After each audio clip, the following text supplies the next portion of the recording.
जिला हालचाल आज रही ढेंकानाल जिला तथ्य देइछंती आम ढेंकानाल संवाददाता बिरंची नारायण सेठ उपस्थापन मु आदित्य नारायण दास। केंद्र सरकार पीएम कृषि निधि योजना कृषि और कृषकों उन्नति पई कार्यकारी हेउछि। कृषक माने एही योजना रे आर्थिक सहायता पाई खुशी अछंती।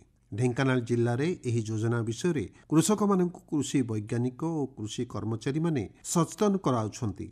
गत मास 24 तारिख रे पीएम कृषि निधि योजना रे ढेंकानाल जिल्लार पुराणा परिषद सम्मेलनी कक्षठारे पीएम किसान सम्मान निधिर 6 वर्ष पूर्ति अवसर में जिला स्तरीय किसान सम्मान समारोह अनुष्ठित होइथिला। एही अवसर में जिल्लार मोट 1,05,328 जन चाषी लाभान्वित होइछंती। प्रधानमंत्री नरेंद्र मोदी बिहार राज्यर भागलपुर शहर ठारे आयोजित पीएम किसान सम्मान निधिर 6 वर्ष पूर्ति समारोह रे देशर 9 कोटी 8 लाख चाषी को 22,000 कोटी टंका हस्तांतर करथिले। एही परिप्रेक्षी रे जिल्ला रे आयोजित कार्यक्रम रे राज्य खाउटी कल्याण मंत्री कृष्णचंद्र पात्र मुख्य अतिथि भाव जोगदे कृषक कल्याण पई राज्य तथा केंद्र सरकार सदासर्वदा प्रतिश्रुतिबद्ध बोली कहिथिले। योजना रे जिल्ला रे मोट 1,05,328 जन चाषी लाभान्वित हेबे बोली मंत्री सूचना देइथिले।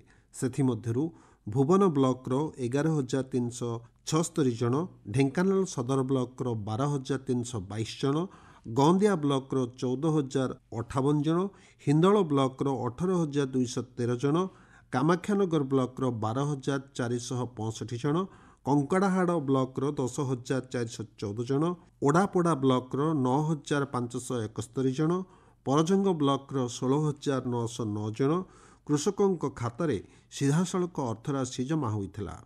ए संपर्क में कृषि विज्ञान केन्द्र मुख्य तथा वरिष्ठ वैज्ञानिक विमलेन्दु महांती कहिछंती, पीएम किसान सम्मान निधिर 6 वर्ष पूर्ति अवसर में आम भारतर माननीय प्रधानमंत्री किसान सम्मान समारोह माध्यम सारा भारत वर्ष रे एटा 19तम किस्ती चाषी मान खाता को प्रदान करछंती, जो कि सारा भारत रे प्राय 9 कोटी 8 लाख कृषक मान खाता को पाखापाखि 22,000 कोटी टंका तांको खाता को जाइछि एवं आम ढेंकानाल जिल्ला रे 1,05,000 कृषक एतरे लाभान्वित होइछन्ति एवं पाखापाखि 20 कोटी सामान्य अधिका टंका से खाता को सीधा सड़क भाव स्थानांतरित होइछि।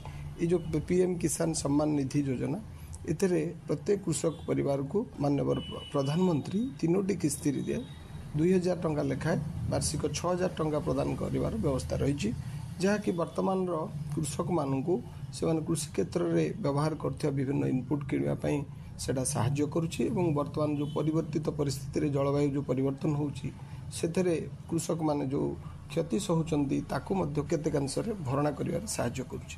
ढेंकानाल जिला को गत मास 22 तारिख रे नीति आयोगर सदस्य डॉक्टर अरविंद भीरमनी दिनिकिया गस्तरे आसी जिलार भौगोलिक स्थिति और कौशल शिक्षा उपरे समीक्षा करथिले। केंद्र महिला और शिशु विकास विभाग मंत्री सावित्री ठाकुर गत मास 20 तारिख रे ढेंकानाल जिला को दिनिकिया गस्तरे आसीथिले।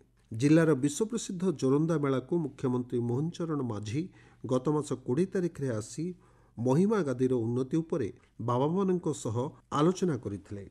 ढेंकानाल जिले में निहल प्रसाद ग्राम पंचायत कार्यालय परिसर में जिलापाल सोमेश कुमार उपाध्याय उपस्थित में गत मास 17 तारिख रे जुग्म अभियोग जनशुणाणी अनुष्ठित होइथिला। ढेंकानाल जिले में महिषापाट ठारे फॉरेस्ट पार्क शुभ उद्घाटन गत मास 23 तारिख रे खाद्य जोगाण मंत्री कृष्णचंद्र पात्र करथिले। भारतीय जनसंचार संस्थान और वन विभाग मिलित सहयोग में वन्यप्राणी और परिवेश प्रसंग में दायित्वपूर्ण रिपोर्टिंग पर कर्मशाला गत मास 27 तारिख रे अनुष्ठित होइथिला। जिले में जिला स्तरीय प्रधानमंत्री जख्मा मुक्त भारत अभियान अंतर्गत निखय मित्र कार्यक्रम में ढेंकानाल सांसद रुद्रनारायण पाणी मुख्य अतिथि भाव जोग देइथिले। जिला हालचाल प्रसारण आज एतिक शेष होला।